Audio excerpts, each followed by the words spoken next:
This is a close read of the story 11 by Sandra Cisneros. I am going to read the story out loud, and I would like you to follow along if you are listening to this video so that we can get the best understanding out of this story. Here we go. What they don't understand about birthdays and what they never tell you is that when you're 11, you're also 10 and 9 and 8 and 7 and 6 and 5 and 4 and 3 and 2 and 1. And when you wake up on your 11th birthday, you expect to feel 11, but you don't. You open your eyes and everything's just like yesterday, only it's today. And you don't feel 11 at all. You feel like you're still 10, and you are underneath the year that makes you 11. Some days you might say something stupid, and that's the part of you that's still 10. Or maybe some days you might need to sit on your mama's lap because you're scared, and that's the part of you that's 5. And maybe one day when you're all grown up, maybe you'll need to cry like if you're 3, and that's okay. That's what I tell Mama when she's sad and needs to cry. Maybe she's feeling 3. Because the way you grow old is kind of like an onion or like the rings inside of a tree trunk, or like my little wooden dolls that fit inside the other, each year inside the next one. That's how being 11 years old is. You don't feel 11, not right away. It takes a few days, weeks even, sometimes even months before you say 11 when they ask you. And you don't feel smart 11, not until you're almost 12. That's the way it is. Only today, I wish I didn't have only 11 years rattling inside me like pennies in a tin Band-Aid box.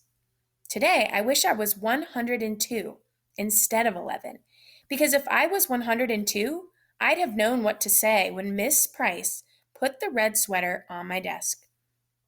I would have known how to tell her it wasn't mine, instead of just sitting there with that look on my face and nothing coming out of my mouth.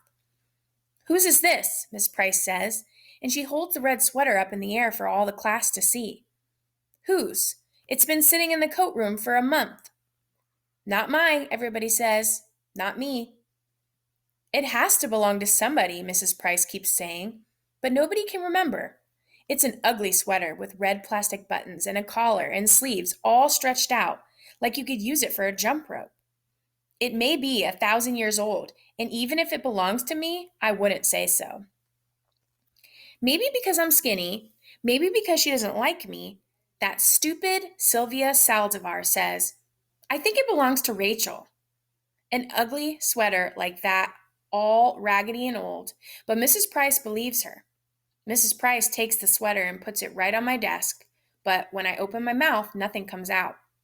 "That's not, I don't, you're not mine," I finally say in a little voice that was maybe me when I was 4. "Of course it's yours," Miss Price says. "I remember you wearing it once." Because she's older and the teacher, she's right and I'm not. Not mine, not mine, not mine. But Mrs. Price is already turning to page 32 and math problem number 4. I don't know why, but all of a sudden I'm feeling sick inside, like the part of me that's 3 wants to come out of my eyes, only to squeeze them shut tight and bite down on my teeth real hard and try to remember today I am 11. 11. Mama is making a cake for me for tonight, and when Papa comes home, everybody will sing happy birthday to you. But when the sick feeling goes away and I open my eyes, the red sweater's still sitting there like a big red mountain. I move the red sweater to the corner of my desk with my ruler.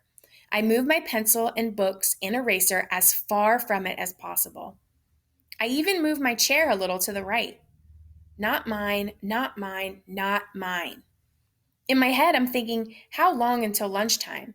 How long till I can take the red sweater and throw it over the schoolyard fence? Or leave it hanging on a parking meter? Or bunch it up into a little ball and toss it in the alley? Except when math period ends, Mrs. Price says loud, and in front of everybody, "Now, Rachel, that's enough," because she sees I've shoved the red sweater to the tippy-tip corner of my desk, and it's hanging all over the edge like a waterfall. But I don't care. "Rachel," Miss Price says, she says it like she's getting mad, You put that sweater on right now and no more nonsense. But it's not now, Miss Price says. This is when I wish I wasn't 11 because all the years inside of me 10, 9, 8, 7, 6, 5, 4, 3, 2, and 1 are pushing at the back of my eyes when I put one arm through one sleeve of the sweater that smells like cottage cheese and then the other arm through the other and stand there with my arms apart like if the sweater hurts me. And it does, all itchy and full of germs that aren't even mine. That's when everything I've been holding in since this morning, since when Miss Price put the sweater on my desk, finally lets go. And all of a sudden, I'm crying in front of everybody. I wish I was invisible, but I'm not. I'm 11 and it's my birthday today, and I'm crying like I'm 3 in front of everybody. I put my head down on my desk and bury my face in this stupid clown sweater arms. My face all hot and spit coming out of my mouth because I can't stop the little animal noises from coming out of me until there aren't any more tears left in my eyes. And it's just my body shaking like when you have the hiccups, and my whole head hurts like when you drink milk too fast. But the worst part is right before the bell rings for lunch. That stupid Phyllis Lopez, who is even dumber than Sylvia Saldivar, says she remembers the red sweater is hers. I take it off right away and give it to her. Only Miss Price pretends like everything's okay. Today, I'm 11. There's a cake Mama's making for tonight. And when Papa comes home from work, we'll eat it. There'll be candles and presents, and everyone will sing happy birthday to you, Rachel. Only it's too late. I'm 11 today. I'm 11, 10, 9, 8, 7, 6, 5, 4, 3, 2, and 1. But I wish I was 102. I wish I was anything but 11. Because I want today to be far away already. Far away like a runaway balloon. Like a tiny O in the sky. So tiny. Tiny, you have to close your eyes to see it.